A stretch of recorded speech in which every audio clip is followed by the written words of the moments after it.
ATODOS. That means hello, everybody. So, Shamgar Connor's Hartwood District, but today I identify as someone, a proud trans-legal, trans-Hispanic advocate for Stafford School Board policies. Orale! Now, first off, my massive thanks to Stafford for respecting whatever identity I slap on today, per policy 2420-P. Ha! Gay! Ha! Gay! What? My gender, my ethnicity, my legal status, they all have to be affirmed. Or you're a literal evil, racist, homophobic bigot. No debate. My truth is your command. What the hell do you think you're doing? I'm going to the potty.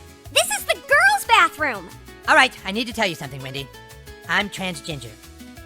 What? Did you notice the bow? I'm not comfortable with the sex I was assigned at birth, so I'm exercising my right to identify with the gender of my choice. Now get out of my way, I have to take a shit. Now, my backstory is tragic. My bigoted doctor assigned me white at birth, but I identify as trans-Hispanic.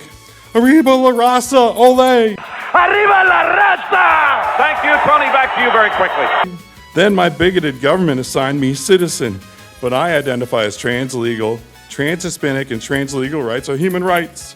They have a lot of different things happening with respect to transgender right now. You know that as well as I do, and we're looking at it very seriously. Now let's get to the important policy here. After the Fairfax story was just in the news, we all need to celebrate Stafford's identical rules. So this will happen. In Fairfax, 19-year-old 11th grader Israel Flores Ortiz. Israel Flores Ortiz is almost 19 years old and in the 11th grade at Fairfax County High School. About a dozen girls have come forward to report that Ortiz put his hands between their legs and grabbed their privates while in the school hallways. Now he's in jail, facing 9 counts of assault. 7 News has also learned Ortiz is an illegal immigrant from El Salvador who crossed the southern border in 2024 and was released under federal government policy at that time. After his arrest, ICE issued a detainer for Ortiz last week in order to deport him, but tells me the Fairfax County Sheriff is not honoring that detainer. At a court hearing attended by many of the girls' parents Friday morning, Ortiz's attorney requested he be let out on bail. The prosecutor from Fairfax County Commonwealth's Attorney Steve Toscano's office agreed.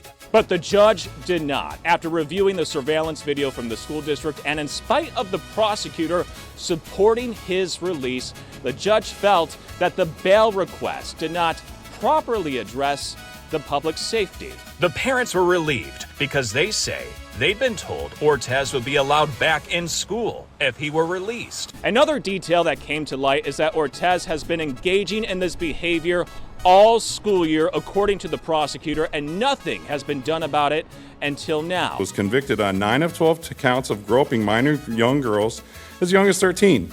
When he asked, he said he did it for fun. The judge gave him 360 days in jail. The lawyer only asked for 9. Meanwhile, that white couple that had said the N-word at the black kid's birthday party got 20 years. Two-tiered justice never looked so fair.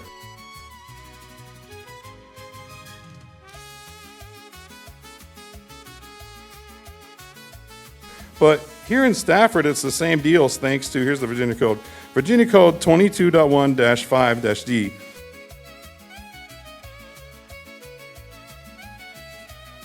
ESL students who show up after age 12 can stay in high school until they're basically 23.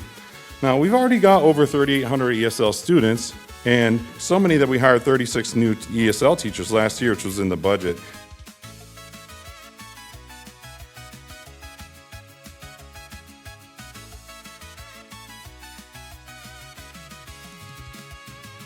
Now, the exact number, if you ask how many are legal, Stafford shrugs and says, we don't know. Perfect, we need way more. Borders are evil and racist. Just like our school board bravely says, many people did say, Happy Indigenous Persons Day instead of Columbus Day, because we're all in stolen land, except the brand new arrivals last week. They're just as American as anyone else, obviously. Now, parents, be thrilled.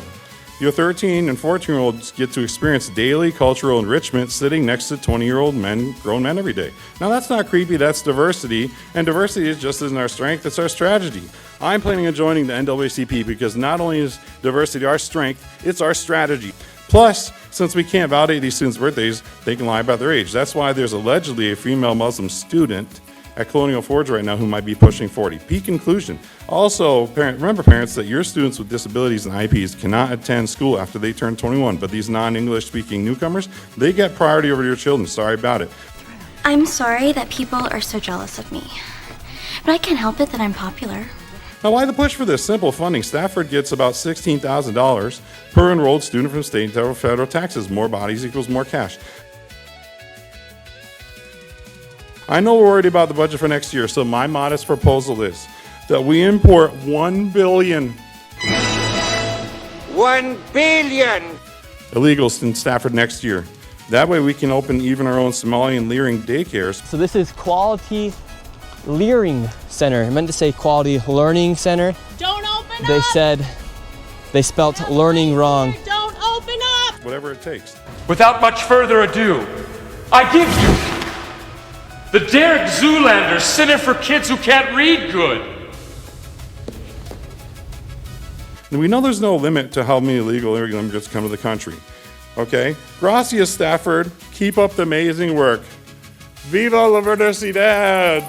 We got to celebrate our differences. Nacho taco, chimichanga.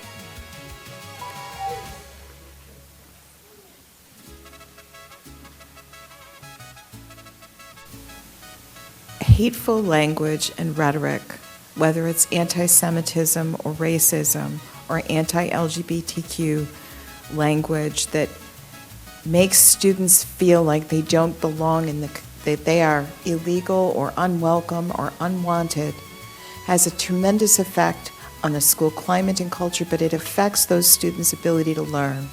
It creates an environment where students don't want to attend school. We live in a society where there are leaders who insult women and insult people from other nations and have and show no respect for anybody outside their own circle. And that kind of behavior trickles down and it affects our students and our communities, and we need to do better.